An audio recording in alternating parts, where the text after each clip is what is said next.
Hello everybody, Razorblade Mango here, and this is Hellblade, Senua's Sacrifice. I would have preferred they had just called this Hellblade because that was the title they initially debuted with back in 2014. And I loved that title, but adding Senua's Sacrifice, it's not... I think that could have just been Hellblade. Didn't need Senua's Sacrifice. At least in my opinion. So, this is a game that I have been interested in since 2014. Almost 3 years ago, to be exact, when this debuted at Sony's Gamescom conference back in August 2014. And at the time, I thought I was excited for this, and I thought this was going to be some kind of a sequel to Heavenly Sword, or maybe some kind of spiritual successor, because that was one of Ninja Theory's first big notable titles. I think that might even been their big debut as far as I remember.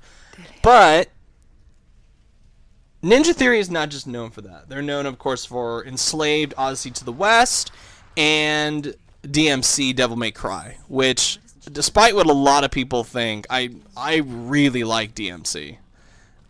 And the sad part about Ninja Theory is that they really don't get the accolades and admiration that they deserve. Like, every single one of their attempts to partner up with some kind of big AAA budget company has just really not worked out for them. Their big partnership with Sony didn't really bear any kind of fruit. Their partnership with Capcom with DMC didn't really do anything. Their partnership with Bandai Namco for Enslaved didn't really go anywhere. So for this game, Ninja Theory has wisely decided to self-publish this.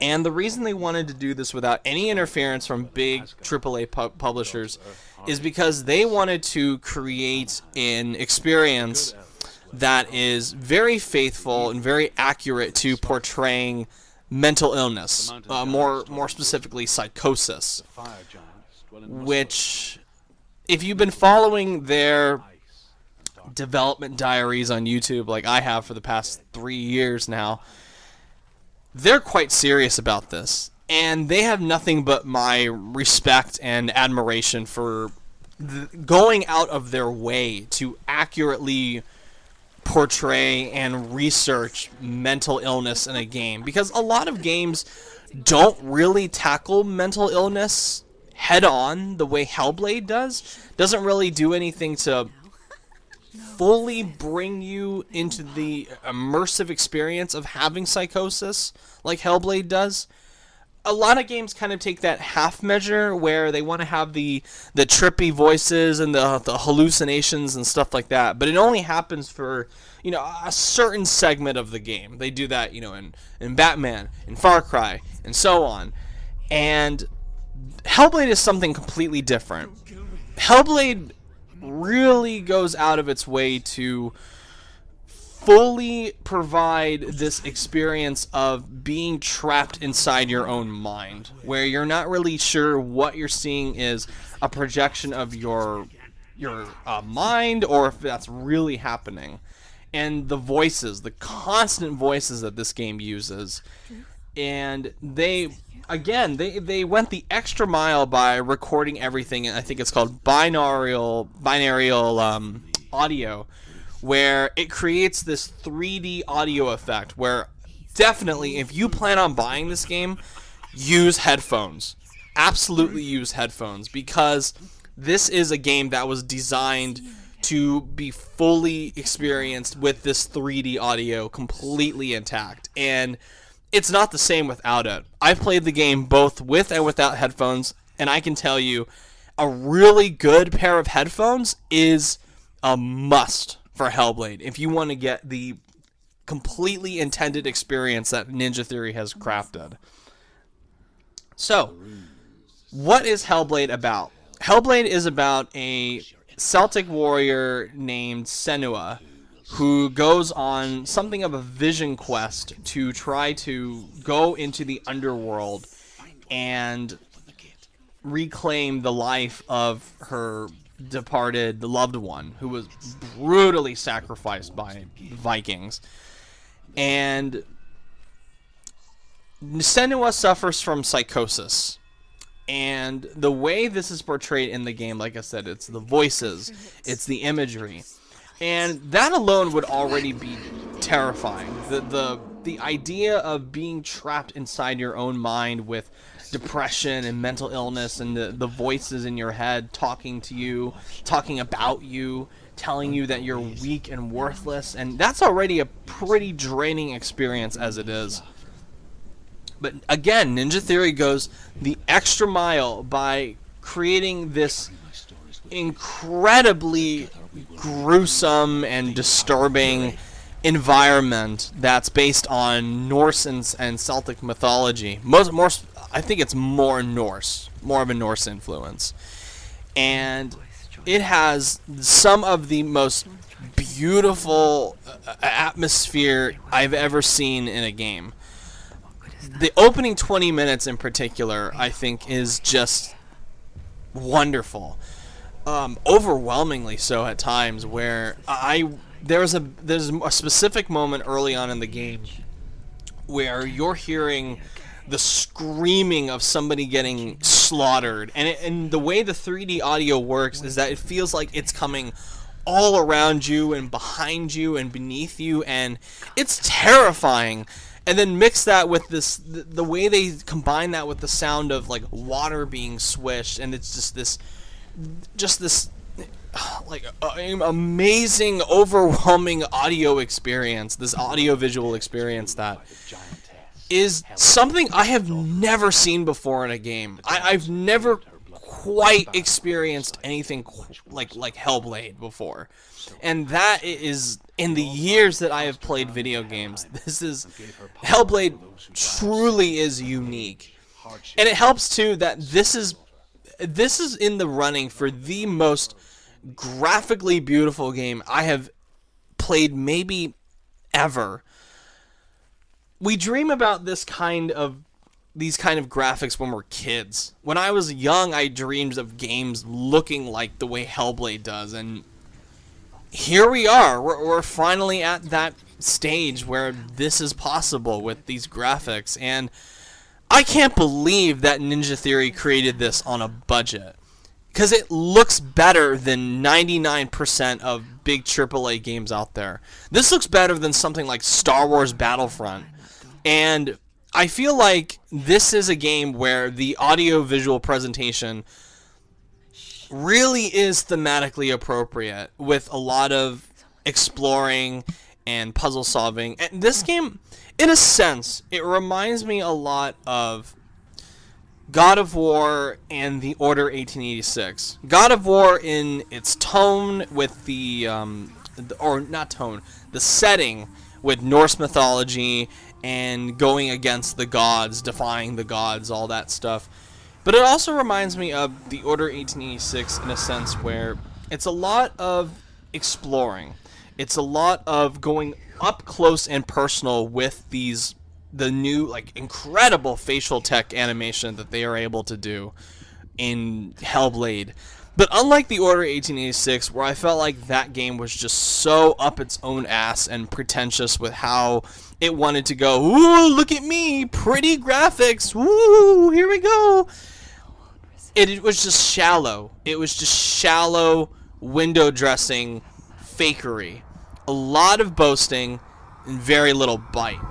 This is a game where zooming in on Senua's face, you have to have really great motion capture. And it fits with the theme of the game, where it feels like she's constantly being watched. There's always this ever-present thing in her mind, the voices talking to her.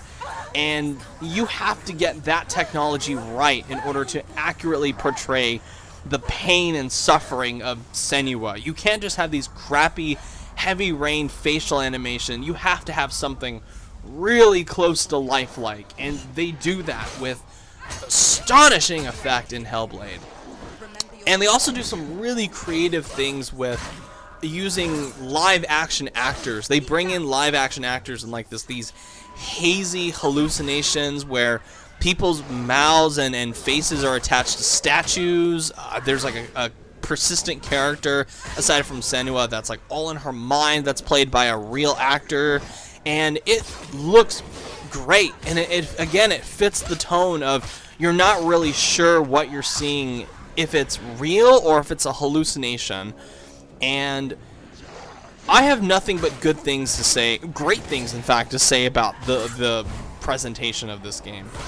It looks amazing. Just everything from the plant life to the water to the skyboxes to the weather to the wind to the voice acting, which is incredible, to everything. This game, I think, is almost technically flawless in terms of audio-visual presentation. There are some glitches here and there. There's a bit where a character picks up a head, and the head is like kind of jittering in her hand, and that didn't look really great. There's a bit where I got stuck on a rock at one point, and I had to restart the game, which was a problem. So it's almost there. It is almost, by the skin of its teeth, perfect in terms of audio-visual presentation. It's almost there, but it comes closer than most games I've played. Like I said, 99% of most games. And that, coming from me, is high praise. In an era we consistently get amazing looking graphics, where we have this technology to just push the fucking boat out in terms of making things look lifelike and pretty and realistic. And this Hellblade is one of those games that is able to combine raw horsepower, lifelike visuals, but also have an art style that is compelling as hell and looks beautiful, and it fits with the tone and themes that this game is trying to do. So, speaking of themes of the game, we gotta bring up the permadeath. I have to talk about that, because that, I think, unfairly is being a big deciding factor for people when they go into this game.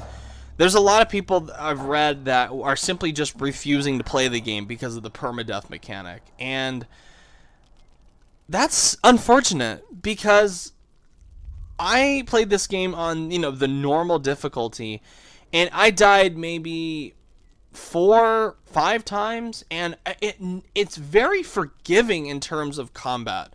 This is a game that even on like higher difficulties really will let you take a couple punches before you're in any kind of real danger, like big attacks.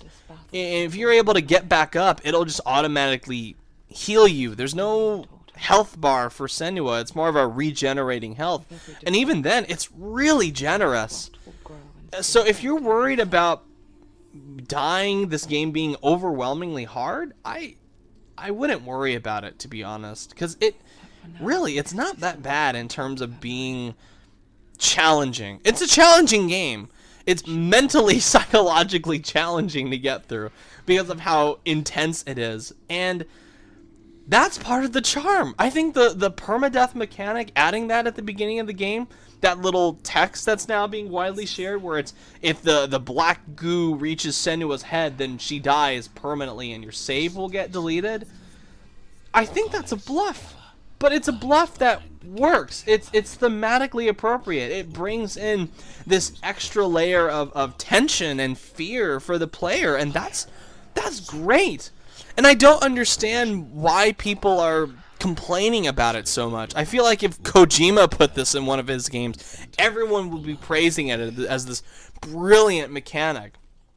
And it's Ninja Theory trying something new where it works. Like this permadeath bluffery, it works with the themes of the game, of despair, of helplessness. That works. That's another thing that just brings the player into it. It breaks the fourth wall and gets the player even more invested in what they are doing. It's a fight for survival. And so what if it's there? If it's permadeath, it works. It really works in Hellblade. I love it. I don't think it's there for a cheap gimmick. And I'm already seeing people that haven't even played the game go, oh, well, that's a waste of time. Like, I think Total Biscuit, had a tweet and then he deleted it where he said permadeath is a waste of time. But you didn't even play the game. It's like, how do you know that it's a waste of time? It's appropriate for Hellblade, in my opinion. I think it's completely appropriate. And I love that this is a game that really is not afraid to slow down, to really put the audience in this mind space of a hell, like a living, breathing hell. And it's palpable, the tension that is in this game. And combat too, I think, adds another layer to that, where a lot of people are complaining that it's a very simplistic combat, and I would agree. Mechanically, it is simplistic. However, it is much more intimate. It's not flashy combo hits. It is raw, whack the enemy with my sword to survive, try to constantly get a leg up in battle, and it never feels like you have the upper hand. It never feels like you are safe. You're constantly overwhelmed, constantly outnumbered, and you have to fight. You have to fucking like scramble for every hit you can get. And that again plays into the theme of Hellblade, where it's tough, it's overwhelming, but you fight to survive, and you keep going. That is the big push of Hellblade, and it is phenomenal in terms of that. So I love the visuals, I love the audio, I love the combat, I love the themes, I was so ready. I was so ready to give this game like my game of the year right off the bat. But unfortunately, it's not perfect. I think the puzzles are way overdone. I think they are relied on way too much, and especially these sort of scavenger hunt, go find the shape that fits the rune that you need to get through the door. They play that way too many times, and it starts to get kind of dull after a while, and you're really into the game, and it kind of just takes you out of it, where you constantly have to solve these puzzles. And they explain it in a story bit where it's like Senua has this sight that allows her to see other things, but it's just, I don't think it's necessary. Just these long, dull puzzle bits that honestly just dragged the game down for me like a couple of points. It's unfortunate, because I think everything else is fucking superb about the game, and yet it's the puzzle stuff that I felt like could have been dramatically reduced or taken out completely. Just have, like walking simulator exploration bits where you are walking through these more disturbing, horrible environments. Now there are a couple of puzzles that I liked, and I wish those had just been saved as the big set piece moments for puzzles, but they kind of wear out their welcome long before the final push of the game. And also, there are bits where combat does start to get a little tiresome, particularly with, I would have liked to have seen more enemy variety. They do have a couple of enemies, just it starts to get a little tiring, both aesthetically and gameplay wise, pacing wise, where you go into a room and you can already tell that, oh, I'm gonna get ambushed here, and sure enough, you get ambushed and you have to fight again. And the combat is fun, it's just the pacing, it could have used some work in terms of cutting out stuff to really speed up the game. And I beat the game in like 7 to 8 hours, and that's pretty good for a single player only campaign. That's good. That costs $30, yeah.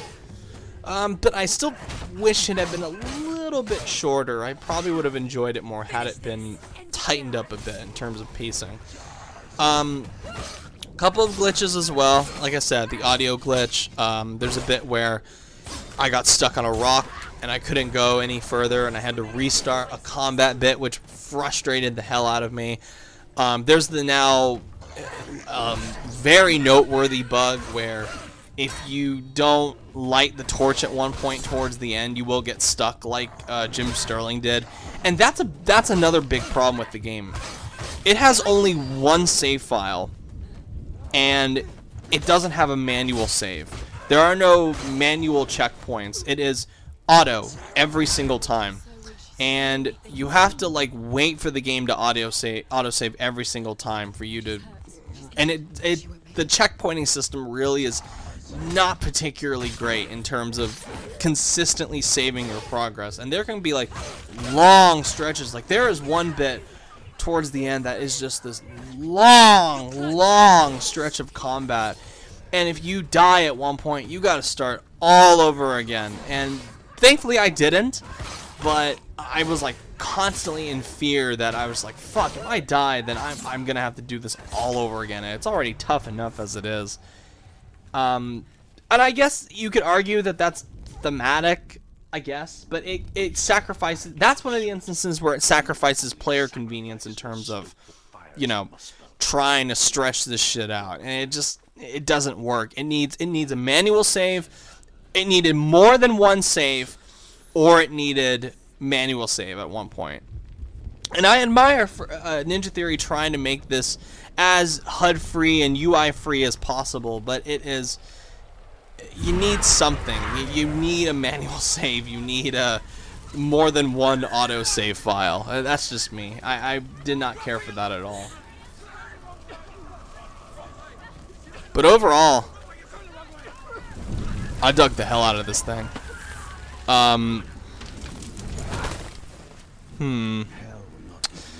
This is a tough one for me to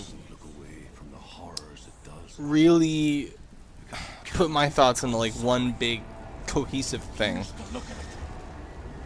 I really want to love this game.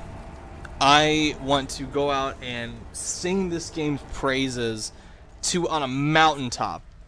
And I might have to do another video on this, but I really respect and admire what Ninja Theory is trying to do with this game. They want to prove that in this industry, you can have these modestly priced, modestly budgeted, mid-tier AAA video games. And that's something that that's a belief that I've had for years.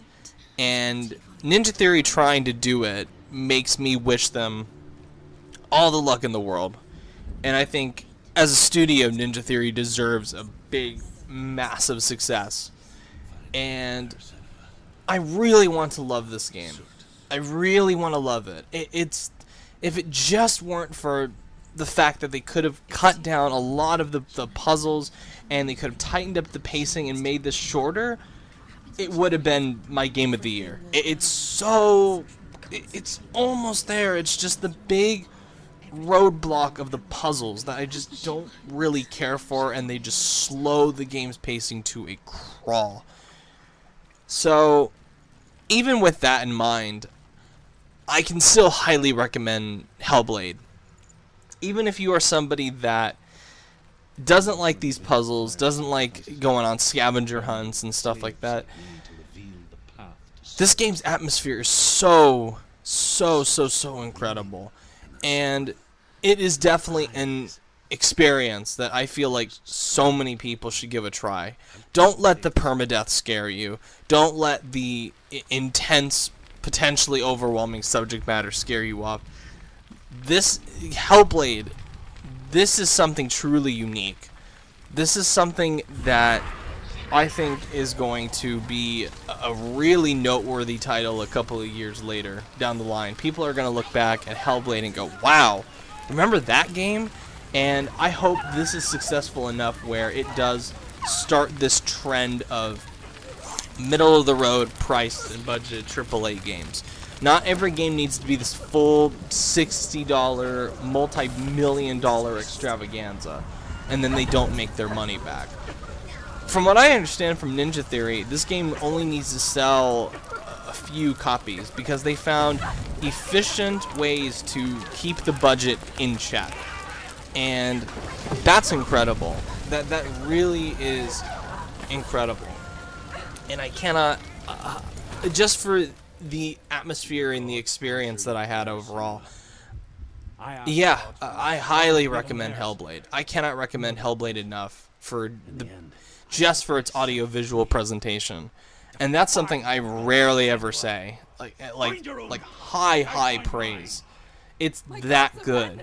It made me feel that intimidated and scared. And there's a sequence early on that just gave me chills, that likes of which very few horror games have ever done.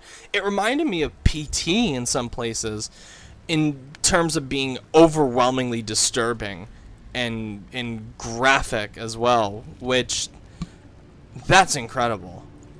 Any game that reminds me of PT in a good way, that I think can stand toe-to-toe with PT in terms of delivering frightening moments, that's amazing. That's something really special, and I gotta tip my hat to Ninja Theory for that, and for going the extra mile with creating an authentic, immersive experience where you're able to see what living through mental illness shows. That's incredible.